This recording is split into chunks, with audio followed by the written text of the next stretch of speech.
Oke, assalamualaikum warahmatullahi wabarakatuh. Selamat malam ya untuk teman-teman yang hadir di malam hari ini. Saya Trisan Nugraha. Di sini saya ingin sharing ya kepada teman-teman mengenai perjalanan karir yang sudah saya jalani, mengenai pengalaman pekerjaan yang ada di dalam hidup saya yang pernah saya jalani gitu ya, yang pernah saya masuk ke dalam pekerjaannya tersebut. Saya ingin menceritakannya untuk latar pendidikan saya. Latar pendidikan saya jadi untuk ijazah terakhir saya ini merupakan lulusan jurusan pendidikan biologi ya teman-teman, jurusan pendidikan biologi di salah satu universitas yang ada di Tasikmalaya. Jadi secara pekerjaan gitu kan, kalau misalnya yang sesuai dengan pendidikan saya, dengan ijazah saya terakhir, itu saya menjadi seorang guru ya teman-teman, menjadi seorang guru. Jadi menjadi seorang guru mata pelajaran biologi atau menjadi seorang guru IPA. Setelah saya lulus sekolah, setelah saya lulus kuliah gitu ya, setelah saya lulus kuliah, jadi tahun 2000 saya lulus kuliah tuh tahun 2014 ya teman-teman. Tahun 2014, kemudian setelah itu saya mengajar yang menjadi seorang guru di salah satu sekolah swasta yang ada di Kabupaten Tasikmalaya, di mana saya mengajar di SMP ya, di sekolah sekolah menengah pertama di sekolah swasta yang dibilang itu ya kecil lah teman-teman, seperti itu. Jadi pesantren gitu ya, ada sekolah swastanya. Jadi ya salah satu sekolah swasta yang kecil. Kemudian saya juga mengajar juga di SMA gitu ya, di SMA. Itu sekolah yang yang kecil juga ya teman-teman, dimana untuk di SMA itu saya mengajar mata pelajaran kesenian. Jadi selama saya jadi guru itu saya mengajar dua mata pelajaran ya. Jadi di SMP itu saya mengajar pelajaran IPA, di SMA itu saya mengajar pelajaran kesenian. Jadi pada waktu itu setelah saya lulus kuliah ya, pekerjaan pertama saya itu menjadi seorang guru seperti itu, karena ya lingkungan saya tinggal, lingkungan keluarga saya itu ya lingkungannya menjadi seorang guru gitu kan, karena ya faktor kita jadi apa dan seperti apa itu pasti itu dipengaruhin oleh lingkungan terdekat kita, lingkungan keluarga kita. Jadi karena latar belakang keluarga saya itu banyak yang jadi guru, banyak PNS. Nah itu memberikan sudut pandang kepada saya ya, ketika saya memilih jalur pendidikan perkuliahan ya, saya memilih untuk jalur pendidikan sebagai seorang guru. Dan pada waktu itu setelah saya lulus kuliah tahun 2014, saya pernah yang menjadi berprofesi sebagai seorang guru, di mana pada waktu itu saya bekerja sebagai seorang guru honorer ya teman-teman, seorang guru honorer. Jadi ya ketika menjadi guru honorer itu kan ya mungkin kita udah tahu semua ya gimana dari segi penghasilan guru honorer itu ya jauh dari kata yang layak ya teman-teman. Jadi pada waktu itu penghasilan saya em, menjadi seorang guru honorer itu, saya dalam satu bulan itu ya dapatnya itu cuma 500.000 teman-teman. Dimana ya jarak dari jarak dari rumah ke sekolah itu lumayan cukup jauh. Jadi ya secara biaya untuk saya perjalanan dari rumah ke sekolah ya, biaya akomodasi juga itu lumayan cukup berat tuh ya, ditambah dengan pemasukannya itu yang dapatnya itu cuma 500.000 ya, jauh lah kalau misalnya dibandingkan dengan UMR pada waktu itu. Cuma ya pandangan saya itu waktu itu ya, pekerjaan itu ya saya ngerasanya itu ya udah ya jadi ya guru aja gitu, karena ya lingkungan keluarga saya ya ketika sudah lulus sekolah itu menjadi seorang guru ya, atau ketika lulus kuliah itu menjadi seorang guru. Nah, pada waktu itu saya menjalani pekerjaan menjadi seorang guru itu kurang lebih selama 1,5 tahun ya teman-teman. Jadi selama 1,5 tahun atau selama 3 semester itu saya menjalani pekerjaan menjadi seorang guru. dan kerasa banget gitu ya, kerasa banget tuh ketika saya menjadi seorang guru gitu kan ya, tanggung jawabnya itu bagaimana tanggung jawab menjadi seorang guru, kemudian bagaimana pekerjaan yang harus dijalani oleh seorang guru honorer seperti itu. Ya di mana ya kita ya dituntut untuk bekerjanya itu secara profesional ya teman-teman ya. Mau guru honorer ataupun mau guru PNS ya, kita ketika bekerja di sekolah itu ya sama sama aja gitu ya pekerjaannya. Ya statusnya beda gitu ya, secara penghasilan beda, cuma dari segi pekerjaan dan tanggung jawabnya itu ya sama gitu kan, antara guru guru honorer sama guru PNS seperti itu teman-teman. Nah pada waktu itu ya saya menjalani pekerjaan menjadi seorang guru itu ya tidak lama ya teman-teman, cuma 1,5 tahun seperti itu. Dan gimana ya yang saya rasakan itu ya teman-teman, yang saya rasakan itu kalau misalnya di kita gitu ya, di Indonesia itu ya lingkungan-lingkungan dari teman-teman saya gitu ya yang jadi guru, itu saya tuh ngerasanya ya biasa-biasa aja gitu. Maksudnya tuh pas waktu sekolah, pas waktu kuliah itu ya teman-teman saya sekarang yang jadi guru itu dari segi kemampuan skill mengajar, dari segi kemampuan penalaran, dari segi kemampuan bahasa, dari segi kemampuan IQ itu saya ngerasa ya biasa-biasa aja gitu. Bahkan saya ngerasa tuh ya ya saya tuh ngerasa saya lebih pintar gitu kan ya dibandingkan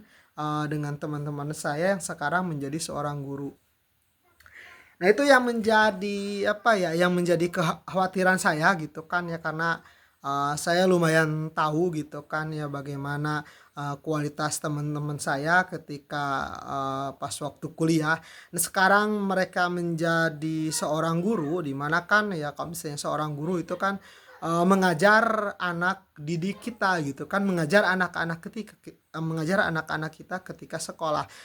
Dan di kita gitu ya, di Indonesia gitu kan ya, syarat menjadi seorang guru itu ya sangat mudah banget ya teman-teman, sangat mudah banget gitu kan. Jadi siapa aja itu ya bisa jadi guru gitu ya, selama dia itu bisa masuk ke perguruan tinggi dan juga masuk ke jurusan keguruan seperti itu. Jadi kalau misalnya jadi posisi sebagai seorang guru itu di kita itu bukan merupakan posisi yang sangat diminati, atau bukan posisi yang dengan gengsi yang sangat tinggi gitu ya. Soalnya kan dari segi penghasilan itu ya biasa aja gitu kan, penghasilan yang didapatkan oleh seorang guru ya, boleh dibilangnya itu ya dibandingkan dengan negara-negara yang lain ya, guru di kita itu ya penghasilannya cukup rendah teman-teman. Apalagi untuk guru yang statusnya itu honorer, wah itu sangat mengkhawatirkan sekali. Makanya tuh seleksi untuk menjadi seorang guru ya, ketika ngelamar menjadi seorang guru di sekolah ya, saya rasa di kita itu yang nggak ada seleksinya teman-teman, nggak ada tesnya gitu ya, nggak ada dilihat kemampuannya seperti apa, nggak dilihat nilai atau IPK-nya itu berapa gitu. Yang dilihatnya itu kalau misalnya ada guru yang mengajar di sekolah, itu kan yang dilihatnya itu ya cuma koneksi ke orang-orang yang ada di sekolah. Ya bisa saja yang di sekolah itu ada keluarganya gitu kan ya, ada saudaranya atau ada temannya. Jadi pas mau ngajar ke sana tuh ada koneksi di dalamnya sehingga bisa diterima di sekolah tersebut. Atau bisa saja gitu ya, atau bisa saja ketika si guru itu dia lolos untuk seleksi CPNS, menjadi seorang guru. Nah itu kan seleksi CPNS untuk menjadi seorang guru itu kan nggak dilihat dia skill mengajarnya seperti apa, kemudian kemampuan dialektika, kemampuan berbahasanya itu seperti apa, kemudian kemampuan memberikan motivasi kepada anak didiknya seperti apa, itu kan nggak dilihat dari aspek-aspek yang barusan saya sebutkan. Jadi kalau misalnya ada pembukaan PNS gitu kan, itu ya siapa aja gitu ya yang bisa lulus seleksi PNS itu ya bisa menjadi seorang guru. Atau ketika ada pengangkatan menjadi guru P3K gitu kan, itu kan ya yang dilihatnya itu kan cuma dilihat dari pengabdiannya itu dia di sekolah itu udah berapa lama, sama tes yang dilakukan untuk dia bisa lulus P3K. Jadi yang dilihatnya itu ya cuma itu aja. Dan sebenarnya itu ya seharusnya itu ya apa, pertamanya itu seleksi pertamanya itu ya harusnya dilakukan itu pas waktu masuk ke perguruan tinggi ya teman-teman. Jadi kalau misalnya yang saya harapkan itu kan ya seperti yang pernah saya dengar juga di podcast Pak Gita Wirjawan gitu. Kalau misalnya posisi sebagai seorang tenaga pengajar, sebagai seorang guru ini merupakan profesi yang sangat elit gitu ya, dimana diperhatikan banget ya sama pemerintah dengan banyak memberikan kompensasi, diberikan gaji yang sangat layak gitu kan, gaji puluhan juta bahkan ratusan juta, maka orang-orang yang terbaik yang ada di Indonesia gitu pasti itu banyak yang ngelamar ingin menjadi seorang guru, dan itu yang sangat dibutuhkan ya teman-teman. Jadi kalau misalnya seorang guru itu ya harus sebenarnya tuh dibutuhkannya itu orang-orang yang terbaik gitu, orang-orang yang terbaik yang ada di Indonesia. Karena kenapa harus orang-orang yang terbaik gitu kan? Karena kalau misalnya negara kita ini ingin maju, hal yang harus diperhatikan itu kan yang utama itu yang pertama faktor pendidikan, yang kedua faktor kesehatan. Pertama itu tentunya faktor pembangunan sumber daya manusia gitu kan, develop manusianya itu sendiri. Jadi kalau misalnya kita manusianya itu berkualitas, SDM-nya berkualitas, itu pasti mendorong terhadap kemajuan suatu bangsa. Kalau misalnya emang benar-benar ya negara ini ya ingin menjadi negara yang maju seperti itu teman-teman. Jadi kalau misalnya wah posisi guru ini setara gitu kan dengan posisi dokter, dengan posisi apa dengan posisi direktur atau posisi yang punya penghasilan yang sangat besar, otomatis tuh banyak banget orang-orang yang terbaik yang bakal melamar menjadi seorang guru seperti itu ya teman-teman. Nah, otomatis nanti ketika banyak yang ingin melamar, nah itu harus dipastikan tuh pas seleksi untuk bisa masuk menjadi seorang guru itu ya seleksinya itu harus diperketat seperti itu ya teman-teman. Jadi harus benar-benar difilter, harus benar-benar dicari orang yang benar-benar memiliki kualitas yang terbaik seperti itu. Nah, kita ya mungkin bisa ngebandingin juga ya penghasilan guru yang ada di Indonesia dengan negara-negara yang lain gitu kan. Kalau misalnya kayak negara Malaysia ya, negara tetangga kita itu kan penghasilan sebagai seorang guru itu kan puluhan juta gitu ya teman. Apalagi dibandingkan dengan negara-negara yang lain, apalagi negara-negara yang ada di Eropa, wah itu jauh banget ya. Padahal peran seorang guru itu ya sangat krusial banget ya. Jadi kalau misalnya diibaratkan gitu kan, dianalogikan, kalau misalnya seorang dokter itu kan dia mengobatinya itu cuma satu orang ya. Jadi kalau misalnya ada pasien yang datang ke dia, kalau misalnya dia gagal tuh dalam mengobati, itu yang di malprakteknya itu ya cuma satu orang. Cuma kalau misalnya seorang guru gitu kan, dia perannya krusial banget.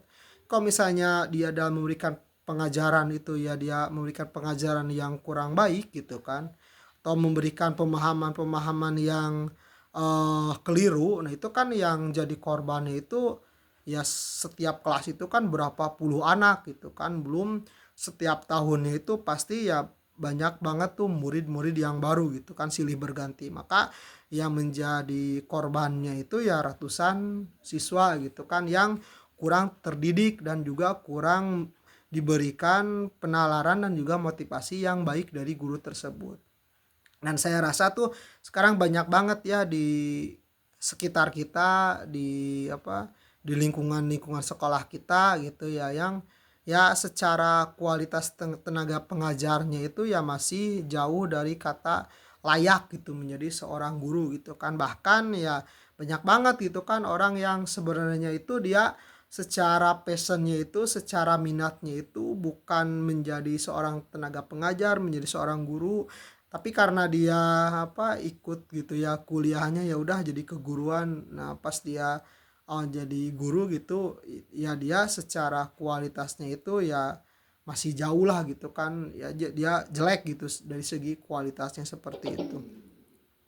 Dan itu ya mungkin ya teman-teman ya, jadi ini penting banget ya kalau misalnya kita punya anak gitu ya. Saya juga kalau misalnya saya punya anak gitu, saya juga ya ketika memberikan anak itu sekolahan, itu penting banget ya kita harus mengevaluasi atau melihat tuh perkembangan dari apa yang didapatkan anak di sekolah seperti itu. Karena ya setahu saya yang sekarang jadi guru-guru di sekolah itu ya dulu pas ya waktu sekolahnya juga dia ya bukan merupakan siswa-siswa yang terbaik ya teman-teman, bukan siswa-siswa yang cerdas gitu kan ya, bukan siswa-siswa yang aktif gitu. Nah itu yang ditakutkannya itu seperti itu ya. Syukur-syukur kalau misalnya di sekolah itu ya dia memiliki banyak banget guru-guru yang sangat berkualitas seperti itu. Karena ya sekarang tuh perkembangan dunia itu kan sekarang wah udah jauh banget ya dibandingkan dengan masa-masa yang sebelumnya gitu kan. Sekarang era teknologi juga sekarang udah canggih gitu kan. Informasi juga sekarang semakin cepat. Sedangkan di sekolah itu ya sekarang sekarang sedangkan di sekolah itu ya sekarang masih banyak sekolah-sekolah yang udah biasa-biasa aja gitu ya. Metode model mengajarnya juga sama gitu kan, cuma satu arah aja, metode ceramah aja, yang nggak ada perkembangan-perkembangan yang lain. Ya termasuk perkembangan media-media yang ada di sekolah gitu ya. Ya sekarang banyak banget tuh sekolah yang kalau misalnya dia praktek gitu kan, ingin melihat organisme yang kecil atau ingin melihat jaringan atau sel itu ya pakai mikroskop yang masih menggunakan mikroskop cahaya gitu, masih menggunakan mikroskop yang jadul. Nah itu kan wah dari pertama mikroskop ditemukan ya pakainya mikroskop itu ya, mikroskop cahaya tuh yang kita nyari-nyari cahaya gitu kan, kita nyayat objek gitu. Nah sekarang kan ya perkembangannya udah jauh banget tuh, udah nggak pakai lagi mikroskop yang seperti itu. Jadi sekarang di industri-industri ya udah nggak pakai lagi tuh mikroskop yang seperti itu. Nah itu kan salah satu contoh ya di mana media-media pembelajaran sekarang yang ada di sekolah itu ya udah jauh ya ketinggalan dengan perkembangan teknologi gitu kan di masa yang sekarang ya, termasuk di model-model pembelajaran seperti itu kan. Nah banyak banget ya guru nggak menerapkan model pembelajaran yang baru gitu kan, nggak ada inovasi. Bahkan ya dari segi pengetahuan, dari segi buku pelajaran yaitu kebanyakan itu ya sama-sama aja dibandingkan dengan tahun-tahun yang sebelumnya. Nah itu mungkin harus jadi bahan evaluasi kita bersama ya teman-teman, harus jadi bahan evaluasi kita bersama-sama. Dan kita berharap nih ya ada perbaikan lah. Kemudian kalau misalnya kita ngerasa nggak ada harapan gitu ya, kita nggak ada harapan karena ya kita tinggal di negara ini ya, negara Indonesia yang saya rasa ya sekarang ya nggak fokus juga gitu ya, nggak niat juga untuk memperbaiki sumber daya manusia yang ada ya. Dengan sekarang mungkin ada program MBG gitu kan, itu saya rasa sih ya itu masih jauh banget lah dari program untuk bisa membangun sumber daya manusia yang sangat berkualitas seperti itu. Nah itu jadi harus jadi konsen kita semua dengan sekarang ya kualitas guru yang ada seperti itu teman-teman. Ya banyak banget lah sekarang kan orientasi ketika anak itu sudah lulus sekolah, itu kan pasti itu pilihannya di dunia pekerjaan tuh, pasti di dunia pekerjaan. Makanya tuh sebisa mungkin gitu kan ya guru itu harus tahu tuh, dia harus tahu tuh dunia pekerjaan itu seperti apa, sehingga apa yang disampaikan di sekolah itu nanti bisa relate, bisa ngebantu si anak itu pas waktu dia mencari atau menjalani pekerjaan seperti itu ya teman-teman. Jadi ya itu orientasinya itu harus emang benar-benar di dunia nyata gitu kan, di dunia yang real seperti itu.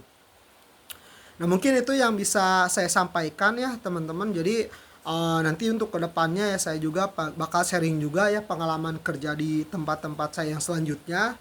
Jadi untuk malam ini ya saya sharingnya itu di pengalaman saya menjadi seorang guru dan juga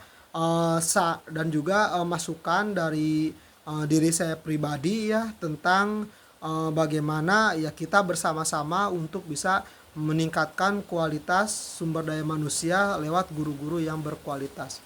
Oke, assalamualaikum warahmatullahi wabarakatuh.